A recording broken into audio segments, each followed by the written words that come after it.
আসসালামু আলাইকুম।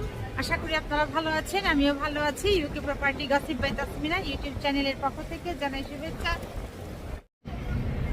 আজ সেপ্টেম্বর মাসের 29 তারিখ রবিবার 2024। এই মুহূর্তে লন্ডনের তাপমাত্রা আছে 14 ডিগ্রি সেলসিয়াস, তবে এটা অনুভব হচ্ছে 13 ডিগ্রি সেলসিয়াসের মতো। টাওয়ার ব্রিজের ওপর দাঁড়িয়ে আছি। ব্রিজের নিচেই হচ্ছে টেমস নদী, তাই নদী নিয়ে কিছু কথা বলতে চাচ্ছি। আজ দেখলাম বাংলাদেশের রংপুর বিভাগের কয়েকটি জেলায় বন্যা দেখা দিয়েছে। এই বন্যাটা কেন দেখা দিল? এখন তো আসলে বাংলাদেশে বন্যা হবার কথা নয়। এবার আসা যাক বাংলাদেশে কেন অসময়ে বন্যা হয়। তার আগে জেনে নেই বাংলাদেশের ভৌগোলিক অবস্থানটা। আমরা জানি বাংলাদেশে বিভাগীয় শহর আছে মোট 8টি।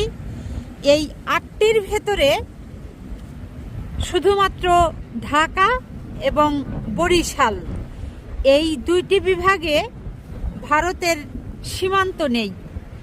বাকি যে 6টি বিভাগ আছে এই 6টি বিভাগেই কিন্তু ভারতের সীমান্ত আছে। তার মানে হচ্ছে যে বাংলাদেশে 64টি জেলা আছে। এই 64টি জেলার ভেতরে 29টি জেলায় ভারতের সীমান্ত আছে।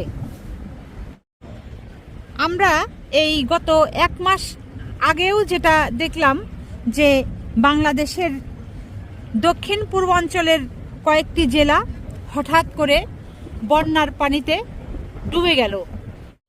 ভারতের ত্রিপুরায় যে গোমতী নদী আছে, সেই গোমতী নদীর যে বাঁধ আছে ডম্বুর বাঁধ, সেই বাঁধের গেট খুলে দেওয়ার কারণে বাংলাদেশের দক্ষিণ পূর্বাঞ্চলীয় যে জেলাগুলো আছে, বিশেষ করে কুমিল্লা, নোয়াখালী, ফেনী এবং সিলেটের বেশ কয়েকটি জেলা হঠাৎ বন্যার কবলে পড়ে যায় এবং শত শত হাজার হাজার মানুষ পানিবন্দী হয়ে যায়। হাজার হাজার গবাদি পশু পাখি এগুলো বন্যার পানির স্রোতে ভেসে যায়। শত শত হাজার হাজার ক্ষেতের জমির শস্য নষ্ট হয়ে যায়। এসব কেন হলো? এই ভারতের ত্রিপুরায় যে বাঁধ আছে, গোমতী নদীর ওপরে যে ডম্বুর বাঁধ আছে, এই বাঁধের গেট খুলে দেবার কারণে বাংলাদেশে এই আকস্মিক বন্যা দেখা দিয়েছিল। এই গেল হচ্ছে এক। আজ আবার দেখছি রংপুর বিভাগের কয়েকটি জেলায় আকস্মিকভাবে বন্যা দেখা গেছে এবং কয়েকটি জেলার হাজার হাজার মানুষ আবার বন্যা কবলিত এলাকায় আটকা পড়েছে। এবার ভারত কি করলো? ভারত তার সিকিম, দার্জিলিং ও জলপাইগুড়ির মধ্যে দিয়ে যে তিস্তা নদী প্রবাহিত হয়েছে, এই নদীর ওপরে যে বাঁধ আছে, এই বাঁধের নাম হচ্ছে গজলডোবা বাঁধ। আর এই বাঁধের গেট যখন তারা খুলে দেয়, তখন বাংলাদেশের উত্তরাঞ্চলের যে রংপুর বিভাগ আছে, এই বিভাগের অধীনে যে জেলাগুলো আছে, এই জেলাগুলোর মানুষ বন্যার পানিতে ডুবে যায়। 3 নম্বরে আবার দেখেন এই ভারতের পশ্চিমবঙ্গ রাজ্যের মালদহ ও মুর্শিদাবাদ জেলায় গঙ্গা নদীর ওপরে যে ফারাক্কা বাঁধটি আছে, এটি যখন ছেড়ে দেয় তখন বাংলাদেশের রাজশাহী বিভাগের অনেক জেলাতে আকস্মিক বন্যা দেখা দেয়।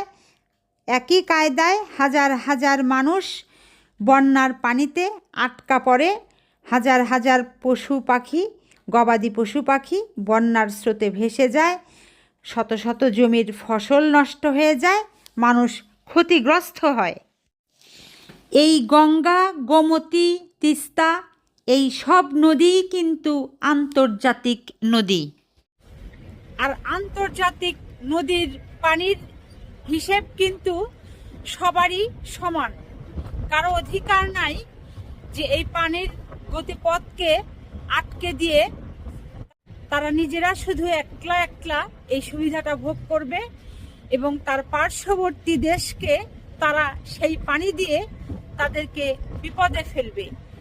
এটা আসলে আন্তর্জাতিক আদালতে বর্তমানে বাংলাদেশের যারা সরকারে আছেন, অন্তর্বর্তী সরকারের যারা সম্মানিত উপদেষ্টা মণ্ডলী আছেন, আপনারা অবশ্যই আন্তর্জাতিক আদালতে লাগলে ভারতের বিরুদ্ধে আপনারা আবেদন করুন।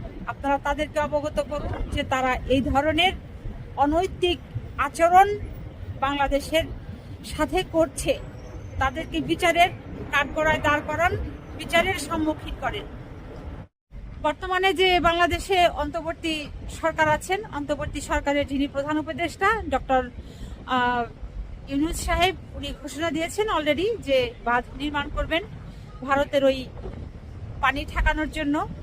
এটি অবশ্যই প্রশংসার দাবিদার, এটিকে অবশ্যই সাধুবাদ জানাই।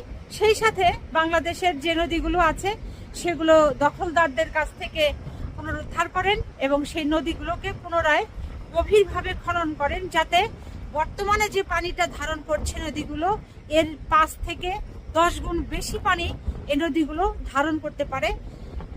সেই পদক্ষেপ আপনারা নেন, তাহলেই বাংলাদেশে আর কোনো হঠাৎ বন্যা আসবে না, হঠাৎ বন্যার কবলে বাংলাদেশ পড়বে না।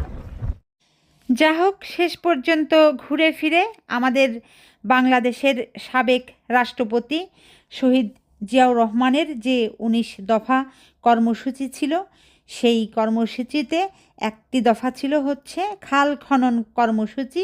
সেই খাল খনন কর্মসূচিতেই আজ বাংলাদেশকে ফিরে যেতে হবে। ভারত বাংলাদেশের উন্নতি ও উন্নয়ন কোনোটাই চায় না, বিধায়ী 12 মাস বাংলাদেশকে পানির নিচে ডুবিয়ে রাখতে চায়। যে কারণে গঙ্গা, কখনো গোমতী, কখনো তিস্তা নদীর বাঁধ খুলে দিচ্ছে আর বাংলাদেশের মানুষকে ডুবিয়ে মারার চিন্তা করছে। কাজেই ভারতের পানি থেকে মুক্তি পেতে হলে বাংলাদেশের সর্বপ্রথম 3টি পদক্ষেপ গ্রহণ করতে হবে। 1, নদী গভীর করে খনন করতে হবে, যাতে করে বর্তমানে যে পানিটা ধারণ করে তার চাইতে 10 গুণ বেশি পানি ধারণ করতে পারে। 2, বাঁধ নির্মাণ করতে হবে। 3, আন্তর্জাতিক আদালতে ভারতের বিরুদ্ধে মামলা দায়ের করতে হবে। নদী পাড়ের আবহাওয়া সবসময় শীতল হয়, ঠান্ডা হয়, তো যে কারণে আর বেশিক্ষণ এখানে অবস্থান করব না, চলে যাব লন্ডনের এই টাওয়ার ব্রিজ থেকে। এখন বিদায় নিব। সবাই ভালো থাকবেন, সুস্থ থাকবেন এবং আমার জন্য দোয়া করবেন। আমার এই চ্যানেলটিতে লাইক, কমেন্ট, শেয়ার এবং সাবস্ক্রাইব করবেন। আসসালামু আলাইকুম, আল্লাহ হাফিজ।